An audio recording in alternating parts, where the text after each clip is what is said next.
Africa Content TV.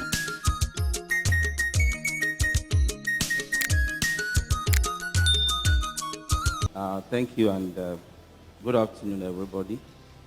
Permit me to stand on the already established protocol. My name is Adejobi Akinade.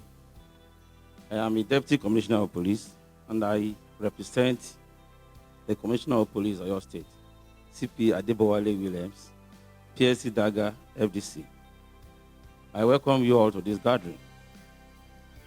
The first thing I want to apprise of all of us of is the fact that the cardinal purpose of government is the provision of security. Someone talked the other time I mentioned it. Without security, there will be no development. Because many of us will wonder why the police are called into issues of PMS, Park Management System. Yes, it is because all sectors of the society must be monitored to ensure that we have safety of lives and property. And that is one of the principal functions of the police as contained in our extant laws and statutes.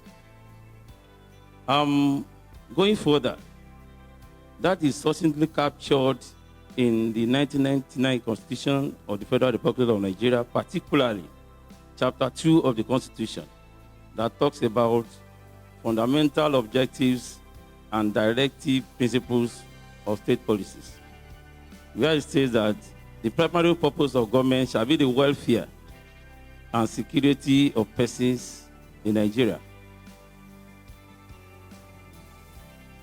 The Nigeria Police, in compliance with our constitutional security responsibility, is inflexibly committed to preventing and detecting crimes, preserving peace and order, and enforcing all laws and regulations. It is indubitably a point of constant return to note that the current Oyo State Commissioner of Police, CP Adebowale Williams, has leveraged constant engagement with all stakeholders as priceless channels of communications to ensure that our dear state remains peaceful. In such meetings, the command has always emphasized or reiterated that security is a collective responsibility, which dovetails nicely with the principle of community policing. It is therefore the responsibility of all individuals, leaders, and groups to play their lawful roles in the interest of public safety and security. In a situation where individuals, persons, or groups decide to unleash terror on the state under whatever guise, the police, in conjunction with other sister agencies in the state, will resist it with all available resources. This is the constitutional role of the police, and it shall be discharged without fail or reservation.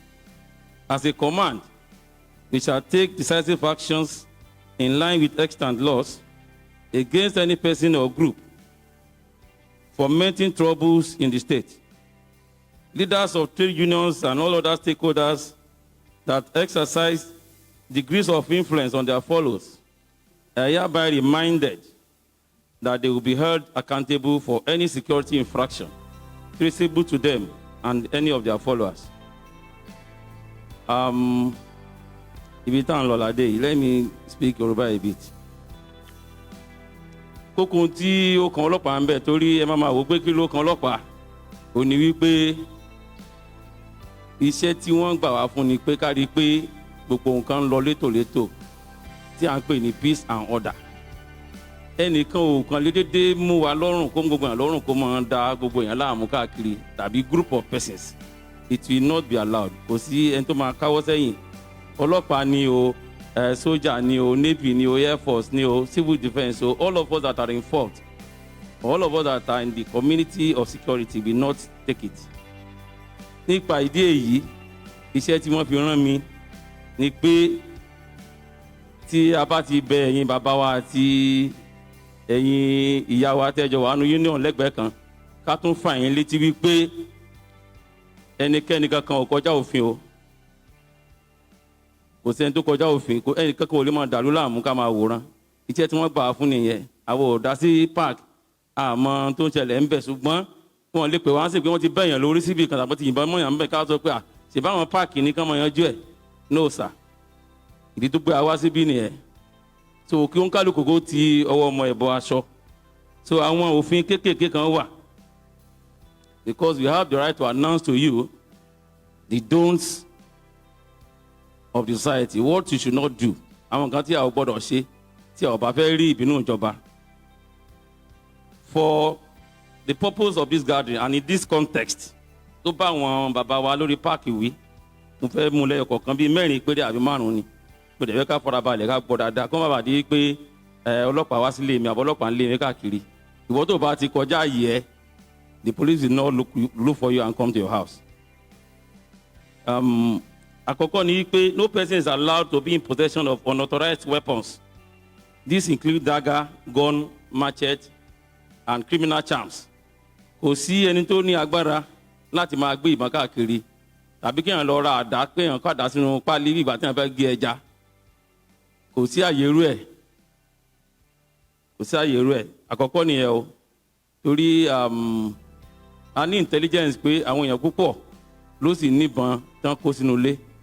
Ẹni tó bá fẹ́ràn ara ẹ̀, we are working on that. We are going to announce to you to quietly go and drop your weapons, unauthorized weapons, in the nearest police station to you. Because if you come to your house to recover weapons, of course, all of us know the consequences. Ẹni tó bá níbọn tí kò yẹ kó nínú ilé láì ṣọdẹ kó lọ kókó ìbọn yẹn pamọ́ sí police station kan kó tó di pé a máa wá síbẹ̀. We have noses on ground, we are sniffing. Gbogbo ibi tí ìbọn wà láti mọ̀. But kó tó di pé a máa gbé ìgbésẹ̀ tá a máa gbé ẹ lọ kó ìbọn yín tí ẹ fi ń léèyàn káàkiri ìgboro ẹ lọ kó sí police station báyìí lẹ́gbẹ̀ẹ́ lé yín kò dẹ̀ sí nǹkan tó máa ṣẹlẹ̀ ẹ kó síbẹ̀ kẹ̀dẹ̀ máa lọ.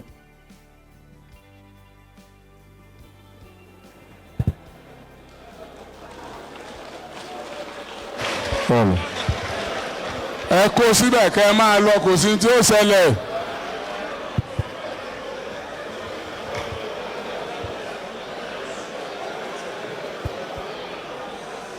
Going further, please let's move on. Going further, sale of drugs and alcohol.